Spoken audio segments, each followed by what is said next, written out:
जय हिंद साथियों। स्वागत है आपका हिंदी गंगा यूट्यूब चैनल में। और आज हम पढ़ेंगे लिपि ज्ञान।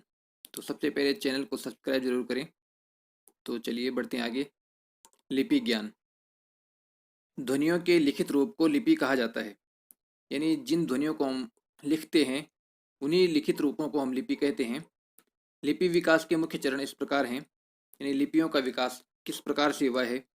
सबसे पहले थी चित्रात्मक लिपि, जिसे चित्रलिपि कहते हैं। फिर प्रतीक लिपि, उसके बाद भाव लिपि, और फिर अंत में हुई ध्वनि लिपि। यानी प्राचीन काल में जो लिपियों का जो विकास हुआ है उसमें सबसे पहले चित्रात्मक लिपि ही उत्पन्न हुई थी। उसके बाद प्रतीक लिपि आई, फिर भाव लिपि, और फिर ध्वनि लिपि।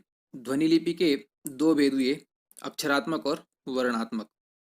यानी जिन ध्वनियों को हमने अक्षर के रूप में लिखा है वो सभी भारतीय ध्वनियाँ हैं, और जिन लिपियों को वर्ण के रूप में लिखा जाता है वो है रोमन लिपि। जैसे ABCD इत्यादि होता है, ये वर्ण के रूप में लिखी जाती हैं, और भारतीय लिपि अक्षरात्मक लिपियां हैं। प्राचीन भारत में तीन लिपियां पाई जाती हैं: सिंधु घाटी लिपि, खरोष्ठी लिपि और ब्राह्मी लिपि। यहाँ पे खरोष्ठी हो गया है, ये खरोष्ठी था। तो सिंधु घाटी लिपि, खरोष्ठी लिपि और ब्राह्मी लिपि, ये प्राचीन भारत में तीन लिपियां पाई जाती थी। सिंधु घाटी लिपि के प्राचीनतम नमूने मांटगोमरी जिले के हड़प्पा और सिंध के लरकाना जिले के मोहनजोदड़ो से प्राप्त शिलों पर मिले हैं। यानी इन स्थानों से हमें सिंधु घाटी लिपि के जो नमूने हैं वो मिलते हैं, इसके प्रमाण मिलते हैं। आगे बढ़ते हैं।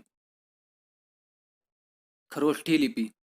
खरोष्ठी लिपि के प्राचीनतम नमूने शाहबाजगढ़ी, जो कि पंजाब में है, और मानसेरा, ये भी पंजाब में है। तो खरोष्ठी लिपि के प्राचीनतम नमूने शाहबाजगढ़ी और मानसेरा के अशोक के अभिलेखों से मिलते हैं, जो कि पंजाब में स्थित है। खरोष्ठी लिपि में 5 स्वर और 11 व्यंजन हैं, तथा कुल इसमें 37 वर्ण होते हैं। 37 वर्ण इसमें माने गए हैं, और इसमें संयुक्त अक्षर नहीं होते हैं। और यह लिपि दाएं से बाएं लिखी जाती है। दाएं से बाएं। दोस्तों, चैनल को सब्सक्राइब जरूर करें। आगे बढ़ते हैं। ब्राह्मी लिपि। ब्राह्मी के प्राचीनतम नमूने बस्ती जिले से प्राप्त पिपराला के स्तूप और अजमेर के वडली गांव के शिलालेख से प्राप्त होते हैं। यहाँ से ब्राह्मी के प्राचीनतम नमूने हमें मिले हैं।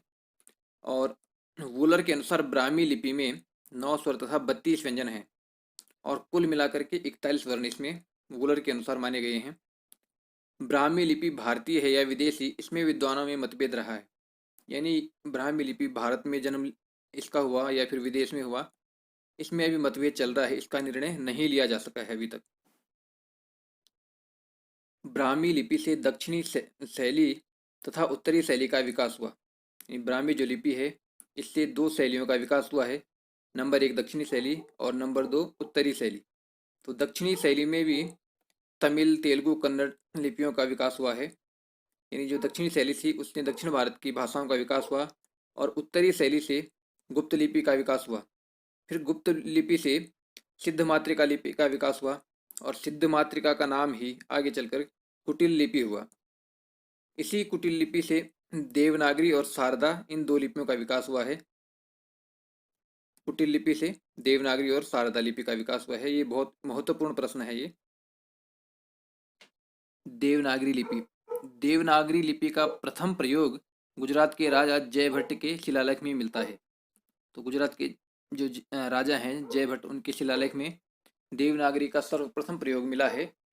और ये प्रश्न जो है काफ़ी महत्वपूर्ण स्थान रखता है। तो दोस्तों, ये थे हमारे आज के महत्वपूर्ण प्रश्न। कैसा लगा आपको वीडियो, कमेंट के माध्यम से ज़रूर बताएं। आज के लिए इतना ही, मिलते हैं अगले वीडियो में। और दोस्तों, चैनल को सब्सक्राइब करना ना भूलें, और कमेंट करके ज़रूर बताएं कि आप किस विषय पर वीडियो चाहते हैं। तब तक के लिए धन्यवाद। जय हिंद। वंदे मातरम।